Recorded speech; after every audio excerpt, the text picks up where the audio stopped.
One of the most common questions about growing garlic is, can you plant garlic from the grocery store? And the short answer is that you can, but there are a couple of things that you want to know beforehand. And no matter what kind of garlic you plant, if you don't plant it at the right time, then you probably aren't going to get a very good harvest. So I will go over how to plant at the perfect time for your region a little bit later. Seed garlic can be pretty expensive and kind of hard to find in late fall, so store-bought garlic is the next best option, but there are a couple of key differences between the two. Number one is that store-bought garlic is often treated with a sprout inhibitor, especially if it's imported and not organic. If you plant that, then there is a decent chance that it's just going to rot. Organic garlic is less likely to be treated with this, and even if it is treated, that does eventually wear off, so you might have garlic that is sprouting in your pantry right now.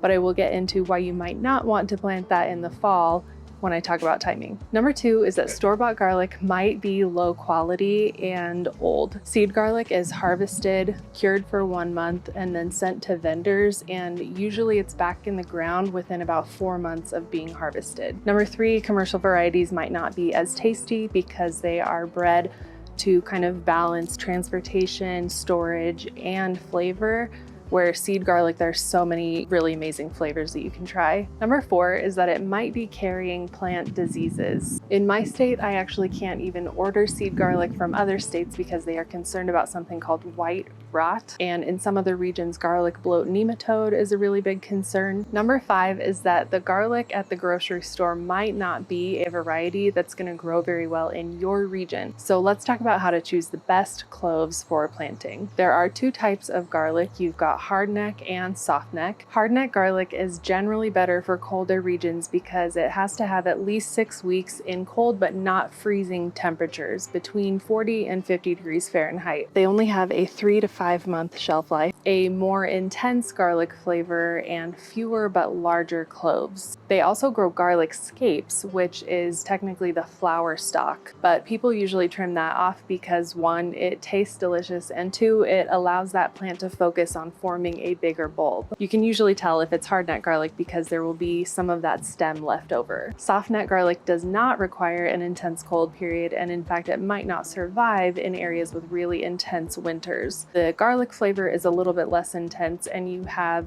a lot more cloves, but smaller ones, or at least like a variety in size. They have a 6 to 8 month storage life. Most grocery store garlic is that softneck variety because it has a longer shelf life. There's also elephant garlic, which is technically a kind of leek, and the cloves are huge, but the garlic flavor is not super pronounced. Of course, it's starting to rain. We only get 12 inches of rain here in Boise, Idaho. But all 12 inches are during times that I want to film. So regardless of the type of garlic you want to grow, something to keep in mind is that the bigger the clove, the bigger your eventual garlic bulb is going to be. Because when you think about it, that garlic clove is an energy storage vessel. And the more energy it has, the more established its roots are going to get, the bigger its greens are going to get, and ultimately those are going to capture more energy from the sunlight and store it in the eventual bulb next year. So try to buy the largest bulbs you can and plant the biggest cloves that you can. You can plant the little ones, you're just going to probably harvest them more like green onions that have a garlicky flavor. Since garlic needs that cold period and it is an energy storage vessel, you can start to see why timing is so important. If you plant those cloves into soil that is higher than 50 degrees Fahrenheit, there's a chance that it's going to send up a sprout heading into winter instead of just focusing on root development. So you end up with a weak plant that is more susceptible to pests and diseases and ultimately produces a smaller bulb. So if you have garlic that is, say, sprouting in your pantry right now and it is November, you can try planting it indoors. You could try planting it outdoors, but you're probably not going to get that big of a bulb. But if you want a big harvest, then here is how to plant grocery store garlic so you have the best chance for success. Number one, you're going to separate the bulbs into cloves, but don't peel them all the way, and make sure that you don't damage the basal plate. That is where the roots are going to come out of. Number two, And I would not bother with this for seed garlic, but for grocery store garlic, I think a diluted hydrogen peroxide soak is a good idea. I am using 1 part hydrogen peroxide that's already diluted to 3%.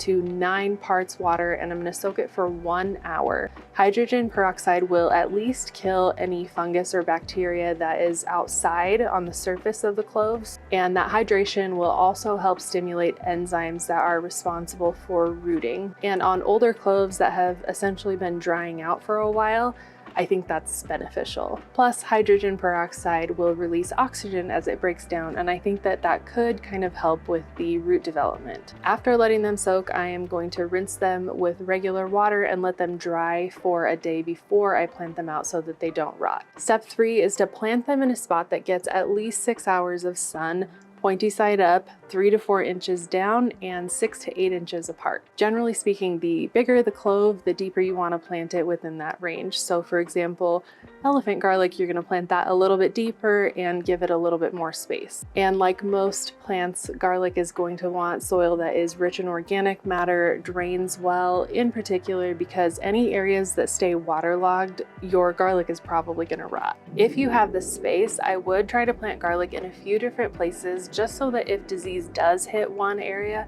your entire harvest isn't going to be lost. I would also hold off on fertilizer and doing too much watering until spring when the plants are really putting on that vegetative growth. If you're in zone 5 or above, you can plant in containers or raised beds, but it's a good idea to lay on a thick layer of mulch so that the soil doesn't get too cold or too warm. Number 5, don't forget to label the areas that you've planted garlic so you don't accidentally dig them up or plant over them in the spring. Whether you grow grocery store garlic or you go for true seed garlic, the amazing thing is that you only need to buy it once. You can just repeat this process year after year and you never have to buy garlic again in your life. So in that case, if you want to spring for the true seed garlic, I've got some affiliate links to Territorial Seed and Epic Gardening in the description of this video. Depending on when you see this, your local nurseries might be completely out of stock. I know mine have been out of stock for almost 2 months now. So if they've still got any, they usually have some great varieties. And if this video has been helpful, please give it a thumbs up so more people can see it, and I will see you in the next one.